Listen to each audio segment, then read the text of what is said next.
Think about the last time someone smiled while cutting you. Not openly. Not with rage. With warmth. With concern. They wrapped the blade in velvet and handed it to you like a gift.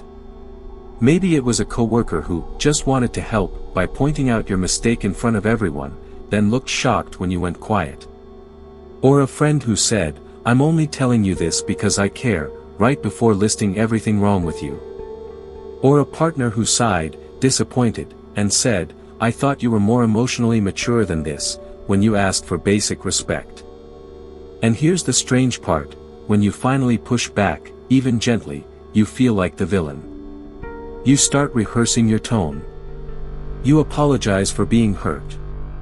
You explain yourself like you're on trial.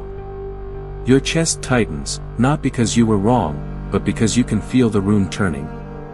Suddenly your boundary is labeled aggression. Your disagreement becomes harm. Your self-respect becomes insensitivity. Why does that happen? Why do you feel guilty even when you're right?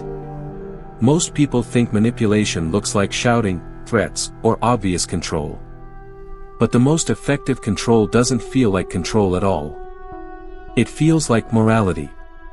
It feels like being a good person.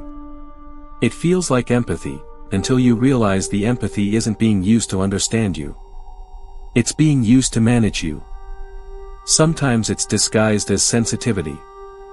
They speak softly, but the message is simple: comply, or you're dangerous. They don't have to raise their voice, they just raise the moral stakes. And once the stakes are moral, you stop debating ideas and start defending your soul. That's how the trap closes around you. Let's be clear, this is not an attack on compassion. Real empathy is one of the rarest human skills. It's the ability to enter someone else's inner world without trying to own it. But there's a counterfeit version spreading through modern culture, and it's subtle enough to pass as virtue. Weaponized empathy is when the language of care, harm, safety, and kindness becomes a leash.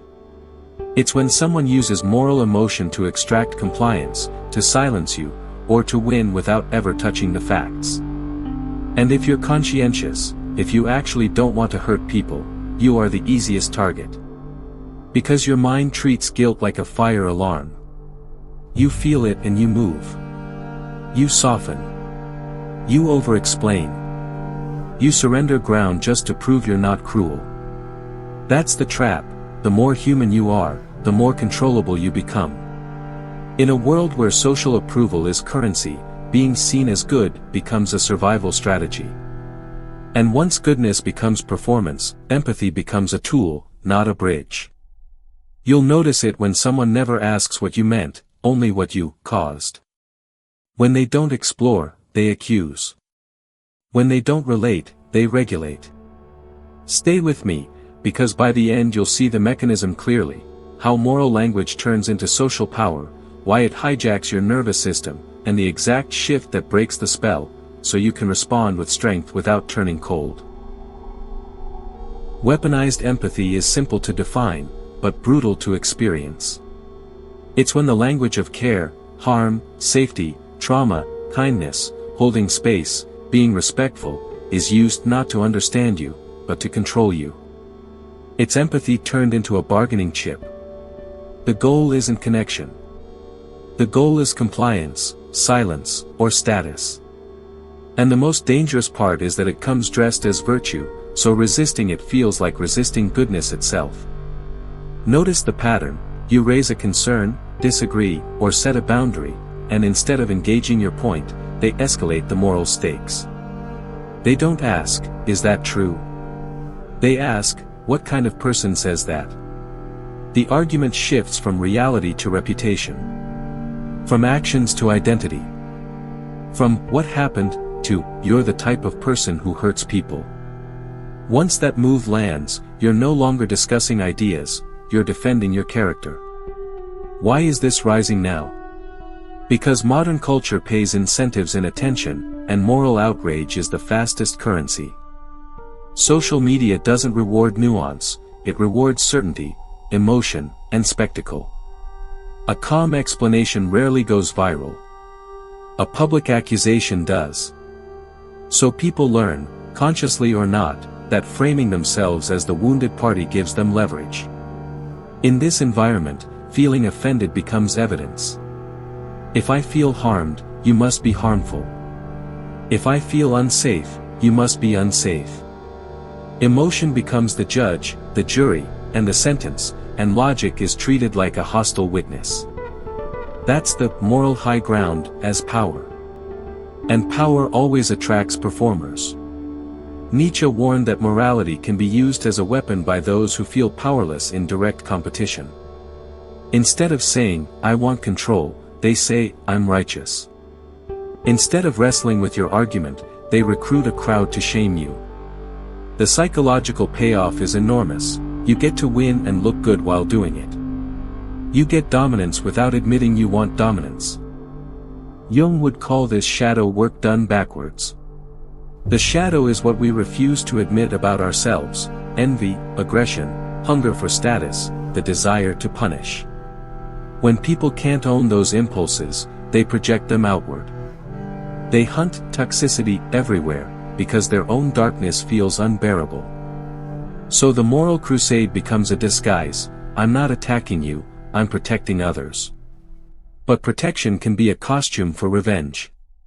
And Machiavelli, blunt as ever, would tell you this is about image management. In public life, appearing virtuous often matters more than being virtuous. If you can frame your opponent as immoral, you don't have to defeat them logically, you just have to contaminate them socially. Their words won't be heard because their identity has been discredited. Here's the fear and the clarity: you can lose your reputation without doing anything wrong. All it takes is a narrative that sticks. Approved emotions become weapons, and once a label lands, insensitive, unsafe, narcissistic, abusive, you're trapped in a courtroom where the rules change mid-trial. And this is why good people freeze. Conscientious people don't want to harm anyone, so when they're accused of harm, their nervous system panics. They over-explain. They apologize for things they didn't do. They trade truth for peace. The leash tightens, and they call it empathy. Meanwhile, the manipulator learns a simple lesson: if you moralize hard enough, you never have to be accurate. You only have to be louder, holier, and socially untouchable. It spreads faster than you think. If you've ever walked away from a conversation feeling dirty, confused, and oddly ashamed, like you failed a morality test you didn't agree to, you've already met the mechanism. You just didn't have a name for it. The easiest way to see weaponized empathy is to watch how it escalates. It rarely starts with open aggression. It starts with care, then tightens into control. 1. Guilt-first framing. Listen for the emotional invoice. If you cared, you would. If you were a decent person, you'd understand why this hurts. A friend asks for a favor you can't do, and suddenly your boundary becomes evidence of your selfishness. In families it sounds like, after everything we've done for you. In workplaces, if you were truly a team player, the point isn't the request. The point is making refusal feel immoral. 2. Harm inflation. Minor discomfort is upgraded into a moral emergency. A disagreement becomes disrespect. An awkward comment becomes violence. A preference becomes oppression. When language escalates, the conversation stops being about reality and becomes about ritual. You're expected to perform remorse, not clarify truth. This works because nobody wants to be associated with harm, especially harm with a capital H. 3. Emotion equals truth. I feel unsafe, therefore you are unsafe. Notice the trick: your intent, your context, your actual behavior becomes irrelevant. The emotional state of the other person is treated as a verdict. Online this is everywhere: screenshots, outrage, I'm literally shaking, as if intensity proves accuracy. In person it looks like someone crying mid-discussion and the room immediately siding with the tears, even if the tears arrive to avoid accountability. 4. Public framing. They recruit an audience, because shame needs witnesses. Instead of talking to you, they talk about you. A group chat appears. A concern is raised in a meeting.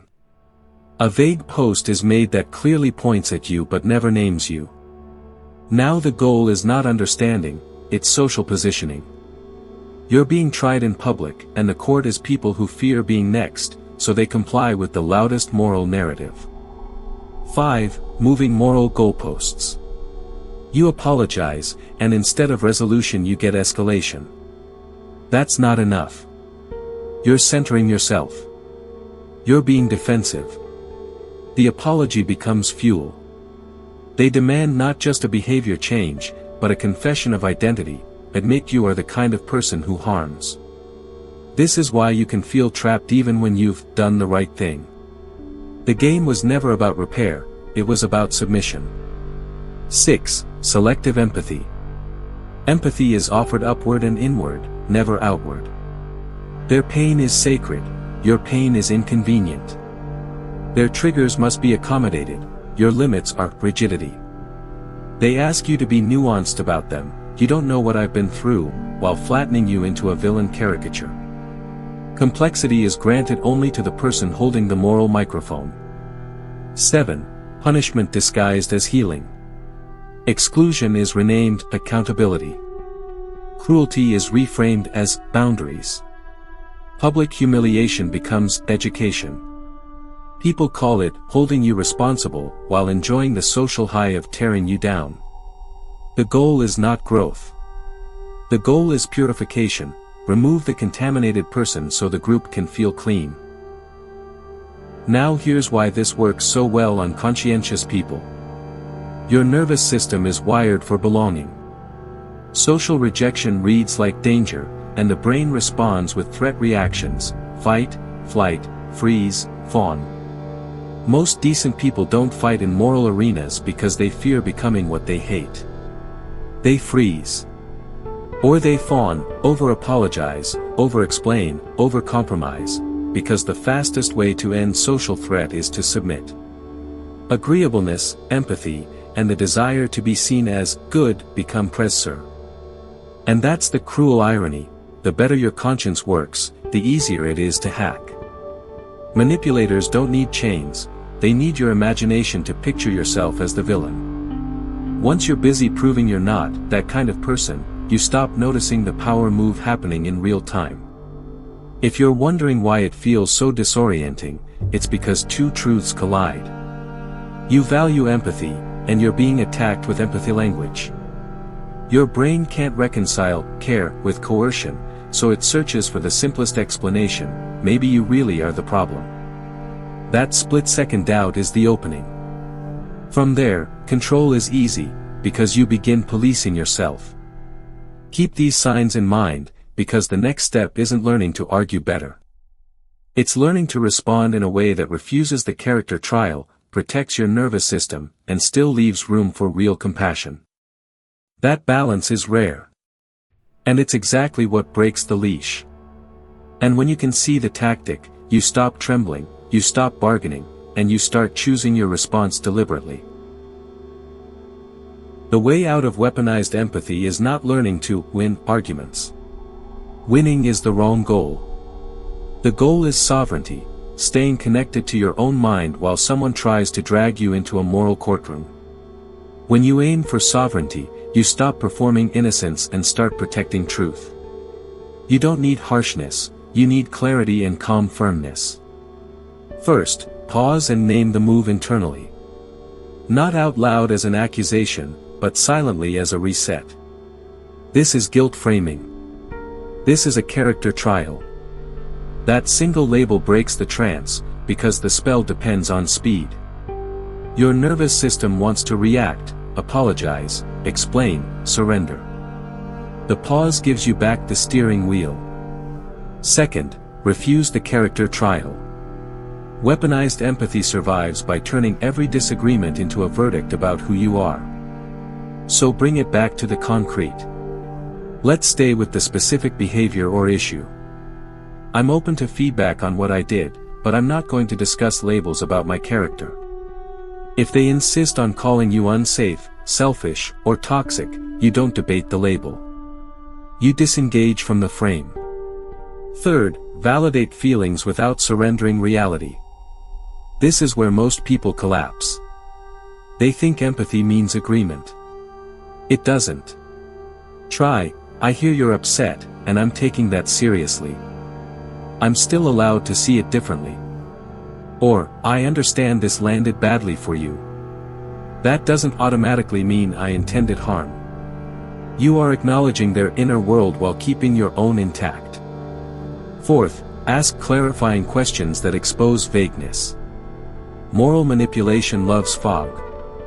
Clarity is a disinfectant. What exactly are you asking me to do? Which specific words or actions are you referring to? What would repair look like, concretely? If they can't answer without drifting into general accusations, you've learned something important. The goal isn't resolution, it's dominance. Fifth, use boundary language without apology spirals. Boundaries are not a debate, they're information. I'm not continuing this conversation if I'm being labeled. I'll talk when we can keep it respectful and specific. If you want to discuss this privately, I'm open. If you want an audience, I'm out. Notice the difference between a boundary and a threat. A boundary doesn't punish them, it protects you. Sixth, choose private over public. Do not argue in arenas designed to shame. Public trials reward performance, not truth. If someone calls you out in a group chat or meeting, you can calmly say, "This feels like a conversation for one-on-one. I'm happy to talk after." If they refuse, that refusal is the point. They want witnesses, not understanding. Seventh, have an exit strategy when the game is rigged. Some people don't want repair. They want control, attention, or moral superiority. When you see repeated goalpost moving and selective empathy, reduce access. Shorten conversations. Limit emotional disclosure. Create distance. In extreme cases, leave the relationship. Compassion doesn't require proximity. That addiction is the hidden leash. Jung would call it an unowned shadow, the parts of you that can disappoint, anger, say no, be misunderstood. Nietzsche would call it the fear of social punishment dressed up as virtue. Integrate that shadow. Accept this hard truth: being principled will sometimes make you disliked. If your self-worth depends on universal approval, you will be endlessly controllable by whoever threatens your reputation. Here is the final mental reframe that ends guilt control: you are responsible for your intentions and your actions, not for someone else's chosen interpretation. You can care deeply without surrendering your spine. Empathy with boundaries is not cruelty, it's maturity. And when you embody that, weaponized empathy loses its favorite target, the person who can be shamed into submission. The opposite of weaponized empathy isn't coldness. It's conscious compassion, the kind that can feel deeply without handing over the steering wheel. Because once you've seen the tactic, you realize the real battle was never being nice versus being mean. It was self-betrayal versus integrity. Here's the line that ends the confusion: empathy without boundaries becomes self-betrayal, boundaries without empathy become cruelty. One turns you into a doormat with a halo. The other turns you into a fortress with no windows. Conscious compassion is the middle path with teeth: you listen, you consider, you stay human, yet you refuse the moral leash. This is what modern culture rarely teaches. It trains you to react fast, signal virtue, and avoid being disliked at all costs. But real strength is slower. It pauses. It names the move. It asks for specifics. It validates feelings without surrendering reality. It sets boundaries without needing to shame anyone back. That is power, not dominance, not popularity, but inner steadiness. And if you're honest, you can probably see both sides of this inside you. There were moments you complied out of guilt, not conviction. You apologized to end discomfort, not because you were wrong. You went quiet to protect your image. But there may also be moments where you used moral language to win, subtly implying someone was bad, so you didn't have to deal with the messy truth of disagreement. That's the shadow. Owning it is how you stop participating in the game. A conscious person in an unconscious culture becomes rare. And rarity is leverage. Not because you control others, but because you cannot be easily controlled. Stop bargaining for approval, and your nervous system finally exhales into clarity. So the question now is simple: where in your life do you need more compassion with teeth? Write in the comments, what's one situation where you felt weaponized empathy used on you, and what boundary you wish you had set.